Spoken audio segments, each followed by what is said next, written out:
we're actually going to change little gears. I got a guy who didn't fear nobody when he was playing A&T football. He was very respectful too. One of the coolest guys I think I went to school with in undergrad. Uh, we talk about Craig Eli Brick Hamlin. They call him the People's Champ. Yeah. Well, when I was in school in the mid '90s, this dude was the true People's Champ. You walk around the yard and you say his name, everybody's like, where's he at? You know, he was the life of the party. And, hey, I'm talking about you play football, you play sports, you was just a Greek, was a regular nerd, whatever. He's like Ferris Bueller, man. Everybody loved this guy. So I wanted to bring on our next guest, a former A&T linebacker, played here from '93 to '97. And he's now, I call him a lifestyle brand ambassador. That's what he's doing right now. Let me bring on my homeboy, Jay Reid. Jay, what's up? Hey, how's it going? How's it going, Samaj? Jay Reid. My brother. Hey, listen. My brother. Hey, listen, man. I've been fortunate enough to go around the world and be introduced on many platforms. I dare say I've had an introduction better than the one that I just got by my brother Samaj. Well, I love it. Hey, listen. This guy right here. We were in the trenches together. You talk about the trenches. We were in that JOMC Crosby Hall. Yeah. Trying to learn our trade, man. Hey, listen, it's like a lot of people, I didn't know if you were going to remember that. We were way, even back then, what you're doing now, we were doing that back then. Oh, yeah. As far as learning newsworthiness. In that PR department, communications at North Carolina A&T, man, we learned from the best, too. I'm extremely proud of you for building a platform like this. It's tailor-made for what we were learning back then. Hey, but this is all we did in class, man. You know, listen, we talk football, we talk life, we laugh, we had a good time. And I'm telling you guys, this dude, you talk about charisma. When he walked around, it was like, man, hey, when Jay Reid came around the corner, your day was better. When he came in the mix, man, I always appreciate it about you. Well, and hey, listen, it's one tidbit before we get into whatever it is that we're going to speak about today. I didn't know what we were going to talk about. Me neither. I was always partial to my brother Samaj because his name is James. Originally my name is James. Okay. Although I've never been called that in my life, you know, I took the name of my father, which is James, and Samaj was James spelled backwards. So I was like, man, I wish I could have had a cool name. That was the connection. Samaj. So you know what I'm saying? So if I had a kid, I'm gonna name him Samaj, is what I always said.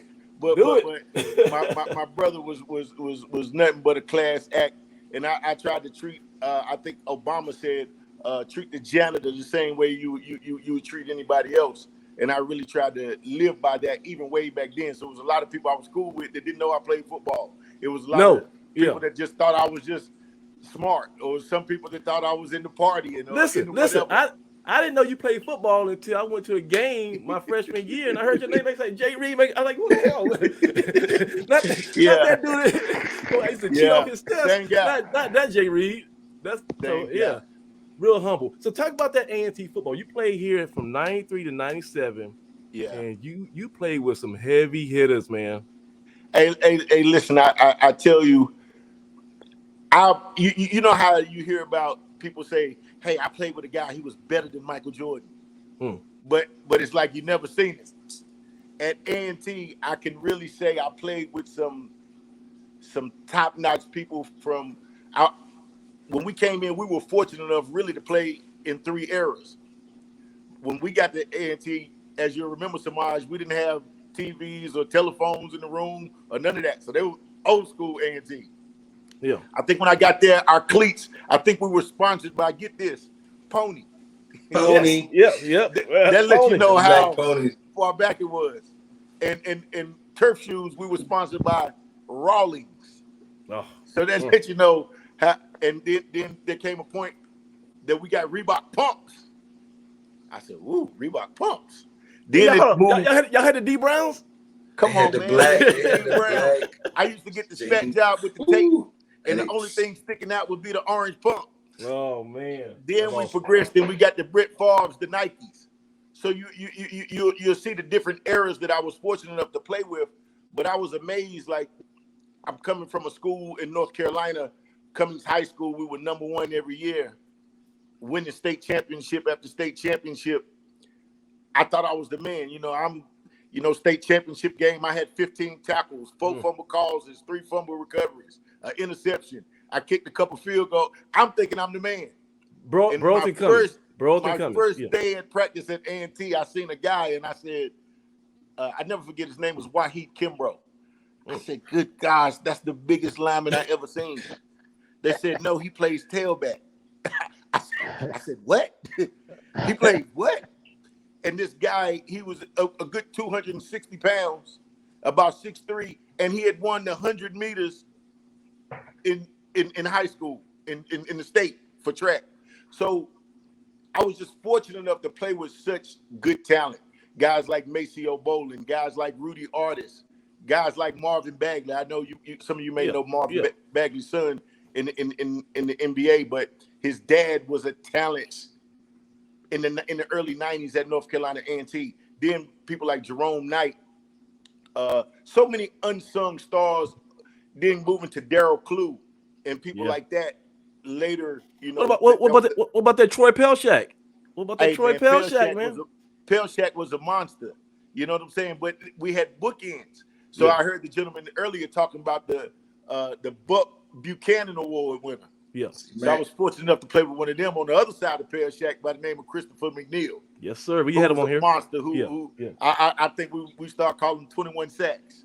So those were the people who played in front of me on the line, who absorbed a lot of those blockers, which left me to run free and go make all the tackles. So it was a dope thing, a dope experience, I'll say, being a player at A&T with such a storied history. When you talk about NBA, I mean the NFL, all the people, your Allen Hookers, your people like that coming from such a rich history, man, and then be able to put on and suit up for the blue and gold was something that I can't describe.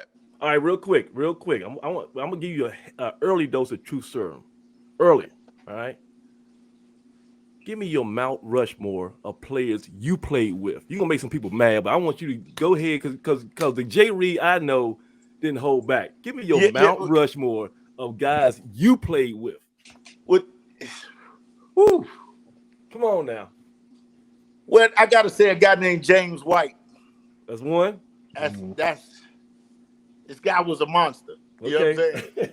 James White stood only about. I'll be honest with you. You guys know about this initiation thing. You heard of this before, right? So all the freshmen, when you come to school, the upperclassmen, they telling you, like, the freshmen, we get there maybe 4 or 5 days before everybody else, and they tell you, oh, you better cut your hair because the upperclassmen come, they're gonna cut your hair. You know, I'm from Burlington, North Carolina. I'm like, whatever. You ain't doing nothing to me. You know how my attitude was back in those days. Yeah. But there came this guy, like, I mean, we had Jermaine Stevens. I'm talking about 6'8" behemoths. Yes. That first round draft pick. Yeah. But they never really put any fear into me because I always felt like I was good with the hands. But I seen this guy named James White who looked like he looked like he was out of a comic book or something. And he had a gold tooth. And he was like some kind of savage that I'd never seen. I seen him playing around and choke this guy out and put him to sleep, and he was laughing. So I told myself, I said, you know what? He was laughing. It's levels to this. I got to stay in my lane. But no, he was one of the nicest guys. But James White, I was definitely a boy amongst men. There's another guy named James Bowden, who is a wide receiver, who definitely sticks out in my head to say, you know what? That guy's a savage. I gotta throw Chris McNeil in there for the accolades Mr. and the 21. things that he done. Then for fourth, right? Yeah. I gotta say it's a 30-way tie. And I gotta say guys like Curtis Bergens, guys like Torrin James, who also went to the league, guys like Mike Hamilton. Yeah. But those three were great linebackers, but they couldn't hold a candle to the great LeVerry Covington. So many names that you. And you say, hey, Jay, you saying some stuff right now, man. You saying some names right now, man. Yeah, a lot of guys. When I was at A&T, my first year, after playing, I was like a sideline reporter for one of those radio stations. I think 90.1 or 90. Okay. One of the radio stations there. They used to broadcast the games, and I was fortunate enough to be like a sideline reporter, and it gave me a bit of a platform to bring people who never really played the game. So when you played it, you look at it a little bit differently than just a normal fan. So sometimes you can tell a person is dominating. They might not be making a tackle, but they are dominating. And so you're looking at that, or you can also see a guy getting dominated. You know, so you just look at it from a different perspective when you play the game. You tend to always, if I watch a game on the NFL, I'm looking at linebacker play automatically. I'm not looking at anybody else. I'm looking at what the linebacker is doing. Is the tackle getting up on him? Is he dropping back in coverage? Is he reading the plays? What is he keying off of? So it's a beautiful thing to be able to talk to pure sports fans who know the game and know what they're talking about. And then you're talking about Aggie football, man. It's a blessing. Real quick. You got any Bill Hayes stories you can share with us? I know some of them you can't share, but you got any you can share? Bill Hayes is funny you said that. If we have a Facebook group. Okay. So I started doing these little caricatures, of different players where I do something, because they got this thing called the NIL. The NIL. Yeah. Name, image, and likeness. Yes. So I'm wondering if that thing is retroactive. Maybe we can make a little bit of change off of who we were back then. But I did these characters of different players, and I'd done so many people, but then it occurred to me, there's no way that I could continue on doing that until I done one with the great Bill Hayes. And I did it, and so many people seen it and loved it. They sent it to him, and then I got a call. This was just maybe 5-6 days ago. Shit, Jay Reid. Everybody knows his voice if you play for him. Yeah. Instantly, I knew who it was. I said, "What's up, coach?" And it almost brought a tear to my face, because even back in those times, he told us, we done so many things at A&T. It was heaven, as you know. But he told us even back then, you might not remember the girls or this, that, and the third, but these brothers that are playing beside you, you will remember them for the rest of your life. And those will become the people who impact you the most, and who would undoubtedly be your friends. It's been 30 years almost since I played. And when I get with my boys, it's just like we was together the other day. But talking to Coach Hayes, who has all his faculties about himself, super sharp. Sharp as a when nail I played still. Football, he was my role model. You tell you a story. Coach Hayes played for North Carolina Central. Yes, we know. In playing for North Carolina Central, he was one of the few players that made what you call All-American on both sides of the ball, right? He played center and he played linebacker. So he had the opportunity to go meet the president. When you're All-American, them times you go meet the president. So he said, they were sitting down, they were having dinner, and so many people, they were looking tough. All these guys, you were the best players in the nation, white, black, what have you. And the guys were saying, how they want their steak. They asked them how they wanted their steak, And Coach Hayes is listening. They asked the guy to the right of him, "How do you want your steak?" And he said something tough. "Oh, I want mine with the blood coming out." So Coach Hayes said, "Yo, Jay, I had to say something to make me look tough because I'm around all these best players." He said, so when they asked him what kind of steak did he want, he said he told the president, "Yo, tell him just run the cow around here. I'll tear off the piece I want." And if you can understand that story, it epitomizes everything that Coach Hayes was. That's Wild Bill. That's Wild Bill.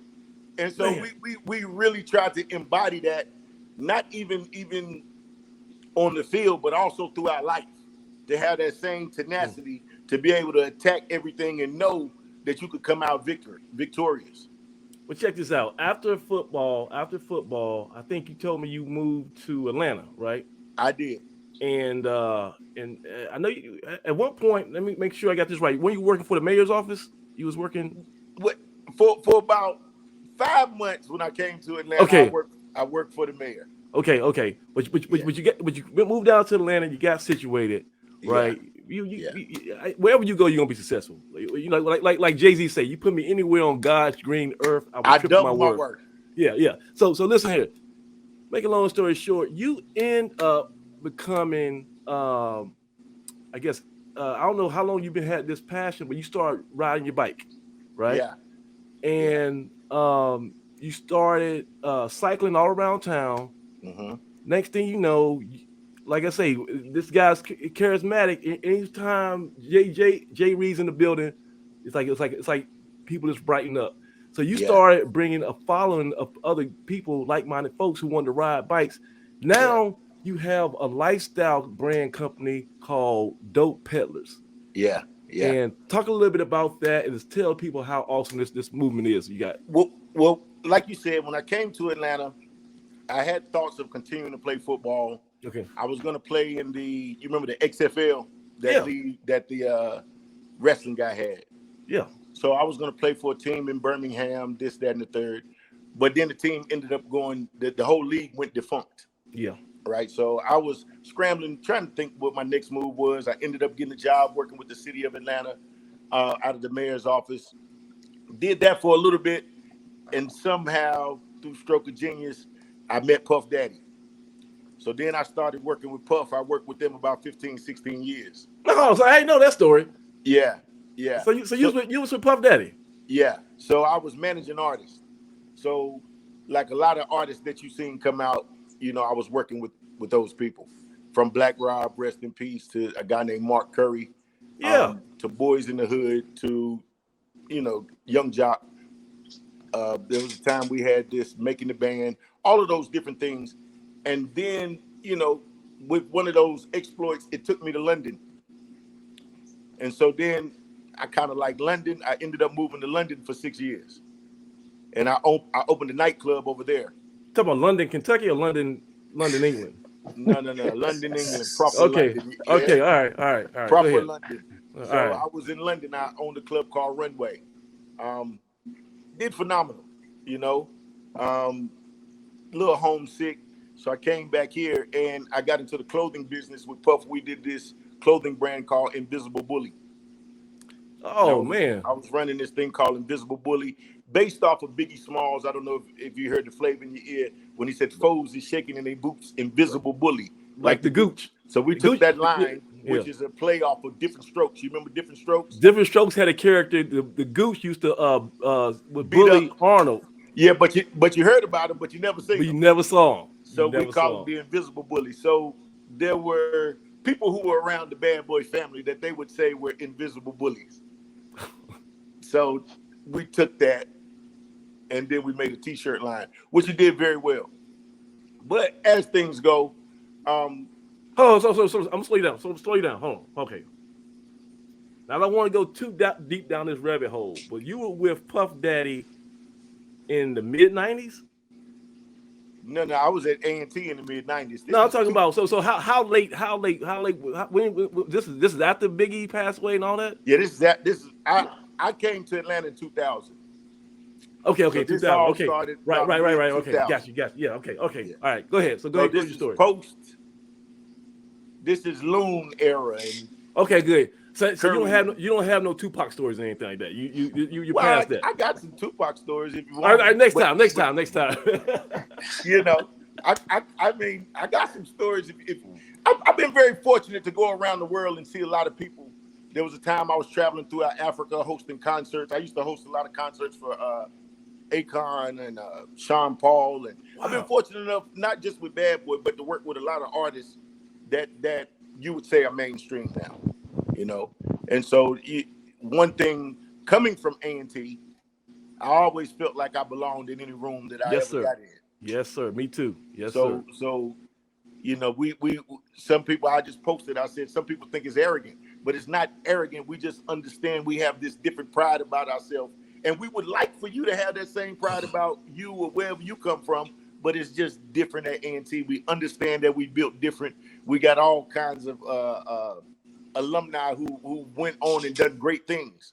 So we just, I'm just trying to get in where I fit in. Yes, sir. So now bringing you up to speed a little bit. Then I came back to Atlanta, just doing different things. I had lived in even though I kept my base here in Atlanta, I had homes in Miami and New York and LA and London. So I wanted to do something. I was doing the invisible bully thing. It was cool. But me with that Aggie spirit that I have, don't get it twisted, Puff Daddy's a good guy, all of that. But I want my own. So it led me to the bike thing. So what happened is I got this place, and it was near what they call the Beltline in Atlanta. I don't know if you guys are familiar with the Beltline, but it's just a place, I wasn't even familiar with the Beltline, but a couple of girls came over to my house, and they were talking about the Beltline. Oh, you stayed in the Beltline. I said, what is it? I don't understand. What is this Beltline that you keep talking about?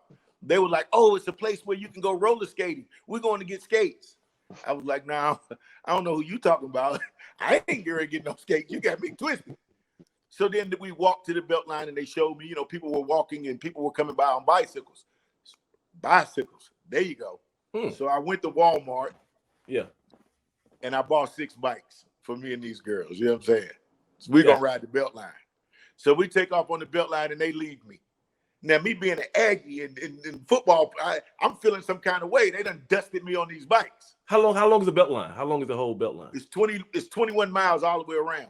Oh, okay. But we may have been only doing 5-10 mile segments. Yeah, gotcha. Okay. So when they would leave, I'd get back on my bike and go again. So I would be a little bit stronger the next time. So you know how it is. You got a few pretty girls and motivation in the industry, and this social media is becoming prevalent. Yeah. So they're posting up pictures. So before I knew it, when I do a ride on a Tuesday, I got 150, 200 people out there. Wow, just that instantly by word of mouth. Oh, maybe 2 weeks. But you got to think that the kind of girls that I had, was like, what do they call it? Housewives of Atlanta and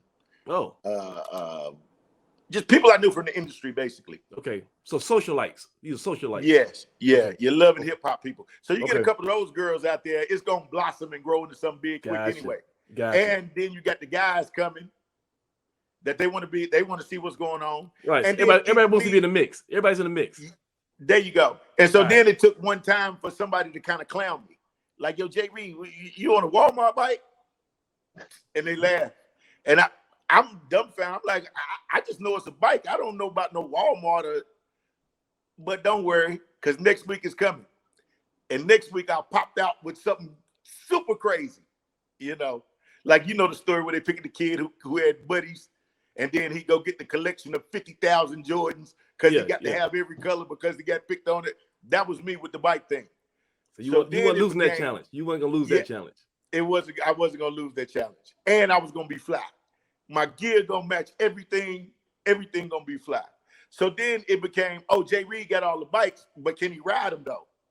So then I had to get proficient in riding, and as I did, I grew a movement, and with that movement is something that we support one another on and off the bike. Yeah. So whatever a person is into, we make sure we go and we follow those people. Like we got a couple of guys who are DJs. They're DJing at a big festival this weekend, so I'm doing a ride to go support that.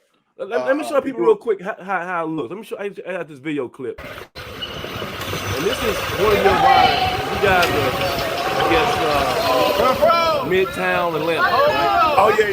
That's just something small. Yeah, it's a small little group. It's all in the middle of the street. Listen, that's what being all the time.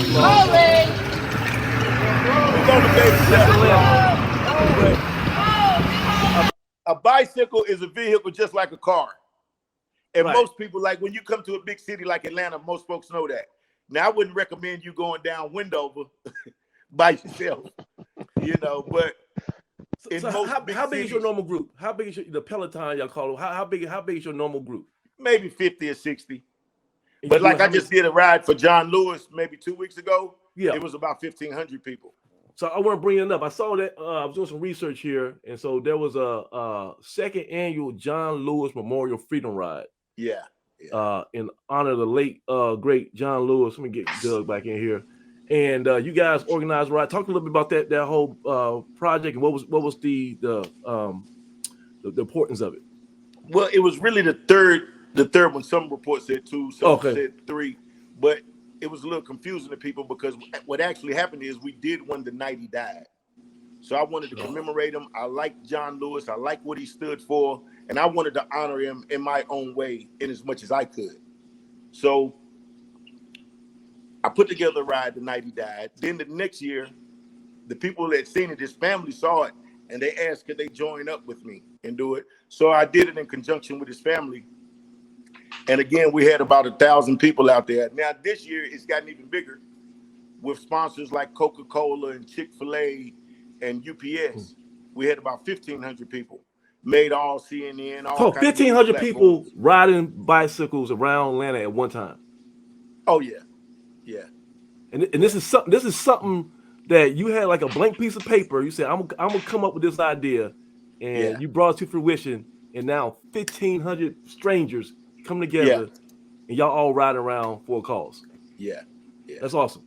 Yeah, but the thing with me, I don't want to just stop there because what it is a platform. Yeah. So not only are we going to network with one another, right? If you're a dentist, we want everybody in our group. If it's 4,000 or 5,000 members of us, we want everybody to make sure that they come to you, which is going to prop your dentistry up. If you sell insurance, we want to send people to you. If you're a mechanic, we want to send people to you. If you're a plumber, so whatever you're into, we want to make sure that we're supporting you within the group. But within that, we also want to be conscious of the things that are going on around us, because as we know, we want to be a champion. That's why I like John Lewis so much. He was a champion for voters' rights. Right now, in places like Georgia, I'm sure North Carolina as well, voters' rights are under assault. So we want to make sure that we use our platform to make sure we get out the message to go vote, because it's our own people sometimes who are our worst enemy, telling our people, "Oh, voting don't matter. Oh, don't." And for me, as opposed to complaining about it, I just want to destroy those narratives. So you may see some jerseys, what we call a kit, the jerseys, the suit. So we have them to say vote, just very simple vote. And I paid for those along with Stacey Abrams' New Georgia Project. We partnered up for those, and I just gave them out for free. That's like $150, outfit. Wow. I just gave them out for free. So we wanted to serve two purposes. So when people who may be on the cusp about voting, they'll see them and they will be reminded to go vote. Also, twofold, those people who are trying to withhold and take away the voting rights of people of color, we wanted to serve as notice to them that you guys do not deter us. You only embolden us and make us want to go out and vote. So guess what? We coming. Well, that's a show of force. When you got 1,500 people on bicycles riding around and they all got the same vote shirts and they all got the same passion and same focus, that's like the old school marching that our ancestors did. Yes. But now y'all on bikes. Which is freedom in itself. Imagine if a slave had a bicycle. Peace. They all would have broke camp. You know what I'm saying? You're not catching this. But yes, so you just see a little bit of the freedom. I think you all can revert back to when you were children. One of the biggest things for me was getting a bike. And I don't care what town you're from, you all got that street where your mama said, you better not go across that street. But you was all across town anyway, especially on the teacher's work day, if you know what I mean. But so you know what I'm talking about. Yeah. You just the ability to get out. A lot of times people don't understand there are people who are poor in our community that their first mode of transportation is a bicycle. We all know people who may ride that bike to work or ride that bike to school until they can get a little bit better and do a little bit better for themselves. Sometimes the bike is essential. It's not just a mode of transportation, but it's also something that is a health remedy. It's health. Look at you. Look. Have in our community, being able to ride the bike brings down high blood pressure, diabetes, some of the ills that affect us more than anybody. Jay, I just turned 47 last couple weeks. When was my birthday, Jay? Doug, it was two weeks ago, July 20th. So I turned 47. You're the only person who looks as young as I am. We both look about 19. Right now. Hey, listen. One thing you can't do. They say black don't crack, but you still got to maintain it. Yeah. You still got to maintain it. And also being able to talk to people like you and bring up old things is something that keeps us young as well. Yeah. Because we can tell people about cell phones. What? Did we have beepers? And we had beepers, right? We had beepers, right? I remember when beepers came out. I was at A&T, and then I thought I was the man because I had the kind of beep where you could leave a message and it comes across. Oh, all right. Okay. I remember when Star 69 came out. You was a CIA when that came out. These guys don't know about Star 69. Nah. These guys don't know about just flashing your card to get in the cafeteria before you can scan. You don't know about that. Nah, flashing your card and then passing your card to your homeboy so he get in there and get some food. Come on now. And the football team, we were just gonna go to the elevator and go up. Listen, so you stayed in Cooper, right? Of course. All right, so you was a member of that C5C. Come on. C5C. All right, come on. You already know. People already know. People don't know. Hey. People don't know. There wasn't a lot of football players pledging the regular Greek fraternities back then. There was one fraternity y'all had, and it was C5C. Now listen, a lot of people don't understand. Like C5C, just to give you a little bit of history, been going since 1923. Okay. So some of the people that you see from Jesse Jackson and whatever, they C5C. Oh, I think he also went the most prominent C5 member. Huh? They talk about Jesse. Yeah. We claim him. We claim him, and we know everything about him. Third string quarterback, 1968 when he played. We know everything. So there's history with it. You know what I'm saying? And you got to know your history as well, just like you got to know your plays. But it's good because you've been through the trenches with somebody, and it's good for me to look to the right and I see Samaj, and I've been through something with him, and I know what Samaj is going to do in that time. So then when you get on the field, I don't have to question him doing his job because we've been through it, and I know he's going to do what he's supposed to do. Man, hey, listen, hey Jay, we can talk about this all night long. This is the type of stuff that you do, Saturday night at the Sheraton for homecoming. That's for G-Ho. This is that catch up talk. But check this out. Listen, let's get back on course here. If I'm a single guy, a young professional, I moved to Atlanta. I don't got no friends. I don't have a big social life right now. How do I find out about this Dope Peddlers crew? Because that sounds like the thing to do. Well, you can go on Instagram, and follow us at Dope Peddlers, DOPEPEDALERS. We also on Facebook, Dope Peddlers. We also have a website. If you want to go on the website and buy something, we're trying to put a new wing on the church. Oh no! Let me show real quick. Hold on a second, because let me see something. Where we at? Is this it? www.the. Nah, I got it up already. Hold on. Here it is. I was looking at some cool stuff already, man. Oh yeah. Look at that. So you got some hoodies here. You got stuff for the ladies. Man, we got it all. Man, and I like this right here. This big man DP skull with the logo here. We got to get you one. Did you design all this stuff? Man, I designed everything you see there is me. My brother. Oh, the Tribe Called Quest. See, that's talented, the dope, man. See, that's the dope. You got that Tribe Called Quest inspired shirt. Yes. Man, come on. The Tribe Called Dope. You cheating now. Now, man. Yeah. Q-Tip, don't come for me. But I saw it, I liked it. Hey, that's awesome, bro. It's a vibrant thing. Listen. So you got the gear, and you have a website. What's the name of the website? Is it dopepeddlers.com? www.thedopepeddlers.com. Also, I customize bikes and make bikes, build bikes. So we got some of the flyest bikes you want to see. Now I came from that Walmart bike to having. I got a couple $10,000 bikes. A lot of people don't know bikes cost that much. No, I know. Yeah. Hey, listen. I went to. They had a little bike shop here in Greensboro. My son years ago was trying to learn how to ride a bike. And they were giving like a little, they were like doing alterations on it, fix the stuff, take the training wheels off, and that kind of stuff. Yeah. I was just asking around. I was like, how much? Like $120? You look like you about to slap me.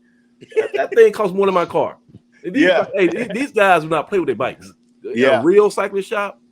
Yeah. Things I can't afford the tires on them, man. Yeah. But the thing is, you can, because you can get in.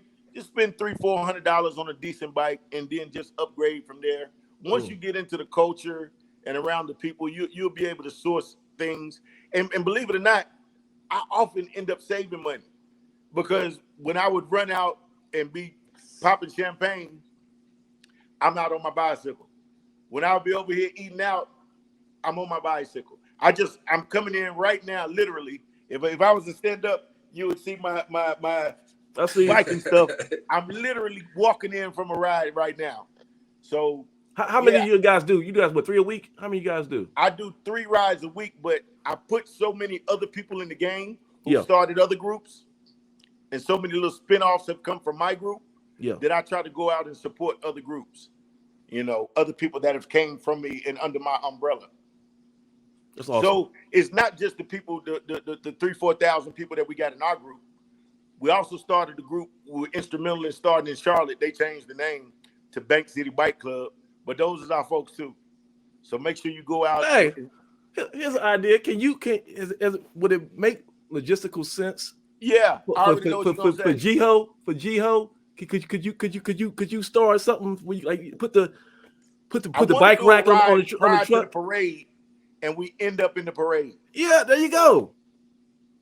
But I have to figure out how many people are really with it. I was speaking to Craig. Are you good with Fred, with the hip? Are you Fred good? And what's the other guy named? Terrence J.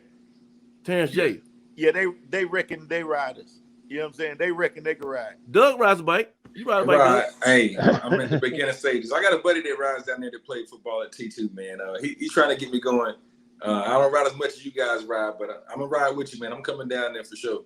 Hey, man, we'd love to have you, and I promise you, it's very exhilarating. Being an athlete, being able to ride is one form of communication, but it's also like the new golf course. Hey, so you know how people do deals on golf. And networking, absolutely. Yeah. Hey, Jay, it's a lot easier riding on that pavement than running and trying to jog on it. There you go, and you can see more. You know, see the whole city. Yeah. Hey, listen, that's awesome, Jay. Listen, Jay, for real, man, brother, I love you. I do, and I'm so proud of you, man. Like really, because you were from my era. We went to school the same time, and I ain't know about the whole bad boy deal, Puff Daddy deal. Oh yeah, but I'm not surprised though. I mean, because you was making things happen like that, just walk around, the yard. So I'm not surprised. But most people would be. Most people have a lot more power than they know. Being at A&T gives you such a head start on the rest of the world. Because you got to think we were there before our time. The same people who started the civil rights movement come from right there. The same people who had the testicular fortitude to go sit down at the Woolworth counter come from where you went to school at. So, same dorm. It's nothing to brag about, but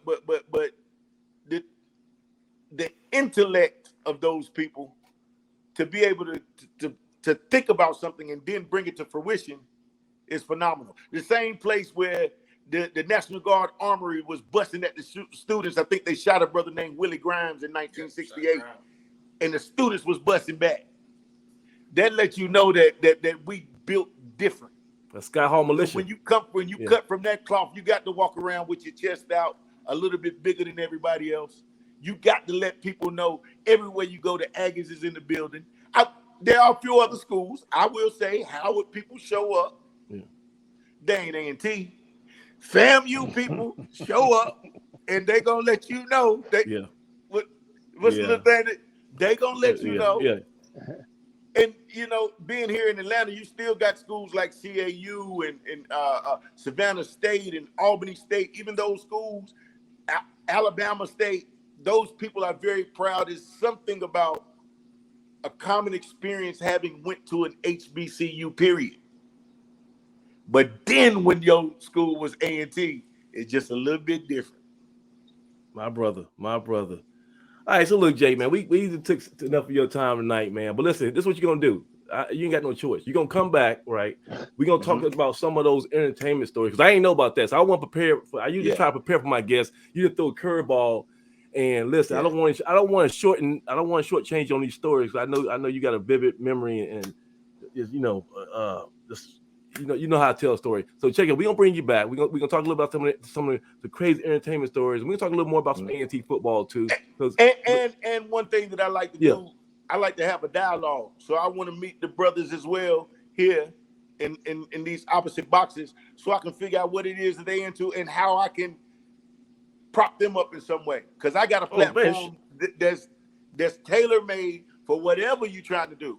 Even this right here, we can send it out and make sure that everybody watches it. You understand what I'm saying? Oh, bro, you got to tell me. I'm putting you to work. You got to tell me.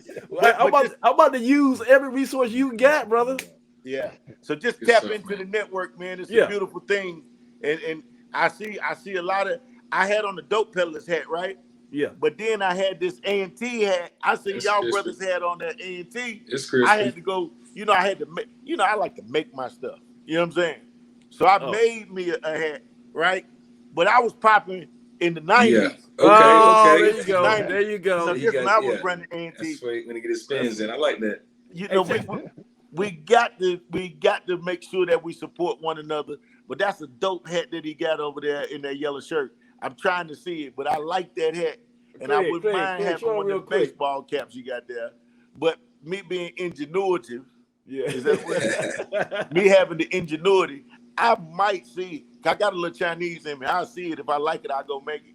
But anyway, we got to get together, man. Well, look here. I'm repping my main man, Killer Cam. So he was a basketball player for us. He has his own line. So look, next time, depending on your shipping and handling, because I'm about to buy something this week. So if you can get me that stuff in the mail that I purchased, I'm gonna try to wear it for for the next show or I don't know. Listen, are you guys going to be at the?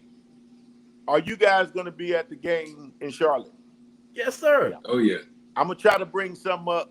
Maybe you should do a live show. There you go. That's great minds think alike. Duh. Maybe you should do a live show in the hotel.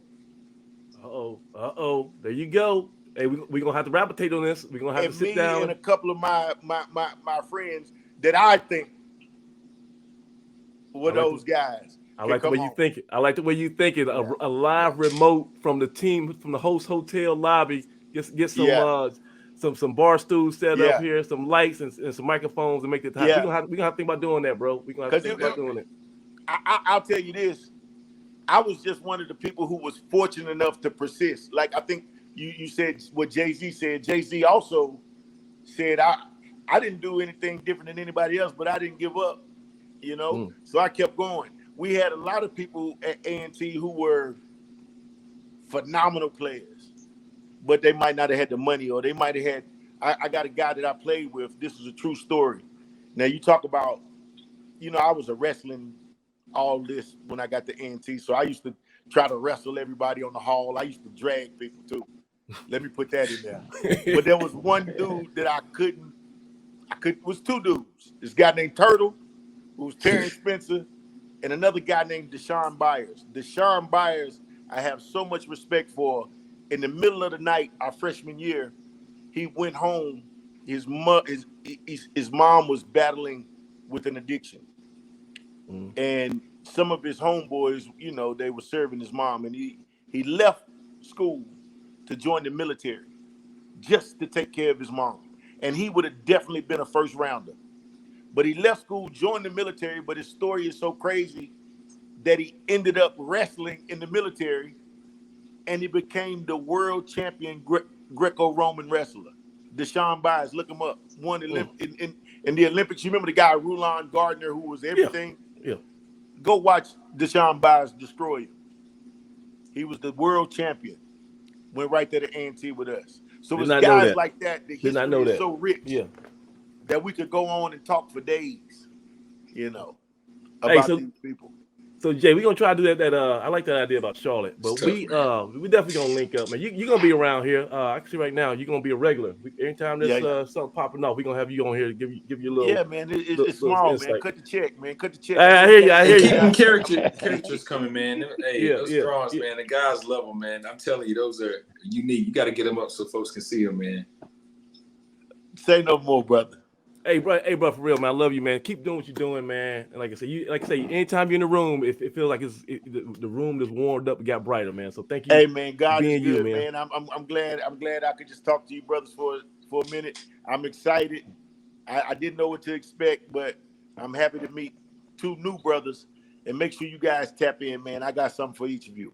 All right. No doubt. Thanks a lot, Jay. All right. All right. Take care, Appreciate man. it. Y'all Take have care. a good one, my brother.